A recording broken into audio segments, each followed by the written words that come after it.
और अब एक बड़ी खबर आपको बता दें, अरब सागर में तेल के जिस टैंकर पर अटैक हुआ था, भारतीय नौसेना, इंडियन कोस्ट गार्ड और खुफिया एजेंसियों की एक जॉइंट टीम ने उसकी जांच शुरू कर दी है। ये पता लगाने की कोशिश की जा रही है कि जहाज पर हमला कैसे हुआ, क्या ये हमला ड्रोन से किया गया या फिर मिसाइल की मदद से किया गया। आरोप लग रहे हैं कि ड्रोन के जरिए ही इस टैंकर को निशाना बनाया गया, जिसके लिए अब नौसेना और कोस्ट गार्ड और साथ ही स्पेशल टीम ने इसकी इन्वेस्टिगेशन शुरू कर दी है, जांच शुरू कर दी है और बड़े एक्शन की तैयारी यहां पर देखी जा रही है। पता ये लगाना है सबसे पहले कि आखिर इस पर अटैक किया कैसे गया।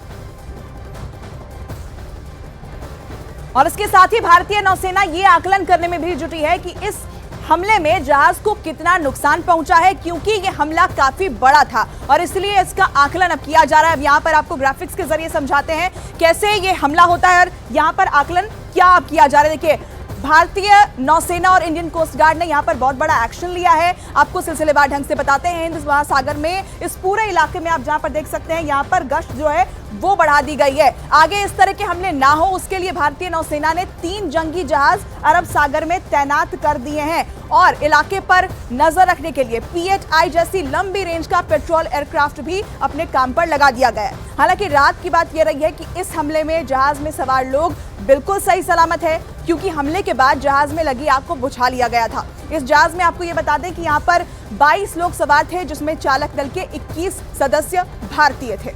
और अब हम आपको बताते हैं कि तेल के इस टैंकर का आखिर रूट क्या था। इस रूट को आप समझिए। देखिए, तेल का जो ये जहाज था जिसको हम यहाँ पर ग्राफिक्स में दिखा रहे हैं, ये 19 दिसंबर को सऊदी अरब से चला था, जिससे भारत के कर्नाटक के यहाँ मंगलुरु बंदरगाह पहुंचना था।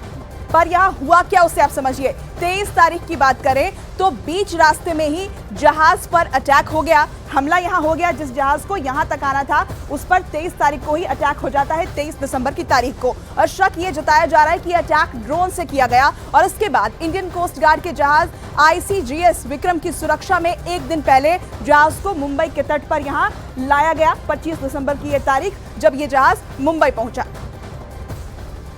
मगर इस हमले के बाद अमेरिका और ईरान एक बार फिर से भिड़ गए हैं। दोनों दुश्मनों के बीच की गर्मी बढ़ चुकी है। अमेरिका ने आरोप लगाया है कि तेल के इस टैंकर पर हमला ईरान की तरफ से हुआ और उसने दावा क्या किया? उसने दावा ये किया कि सऊदी अरब से मंगलुरु जा रहे टैंकर पर ड्रोन से ही हमला हुआ और वो ड्रोन ईरान से चला था। हालांकि ईरान ने अमेरिका के आरोप को सिरे से खारिज कर दिया।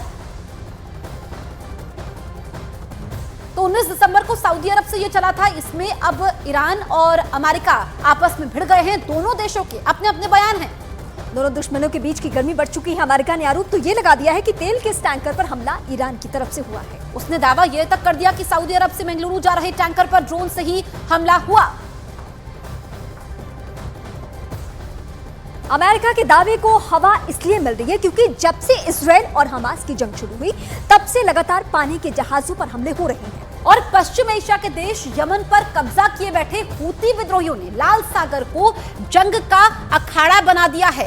ये मैप के जरिए हम आपको बता भी रहे हैं, क्योंकि लाल सागर के उत्तर में इजरायल है और हूती विद्रोहियों ने कसम खा रखी है कि जब तक इजरायल गाजा में शांत नहीं होगा तब तक लाल सागर से इजरायल जाने वाला कोई जहाज नहीं बचेगा। अब ये आप समझिए कि यही वजह है कि हूती विद्रोहियों के साथ है ईरान। ये एक बड़ा कारण है। पानी के जहाजों पर ड्रोन और बैलिस्टिक मिसाइलें गिरा रहा है। ईरान हूती विद्रोहियों का समर्थन भी करता है। तो जब से ये जंग शुरू हुई है दोनों देशों के बीच गर्मी बढ़ चुकी है।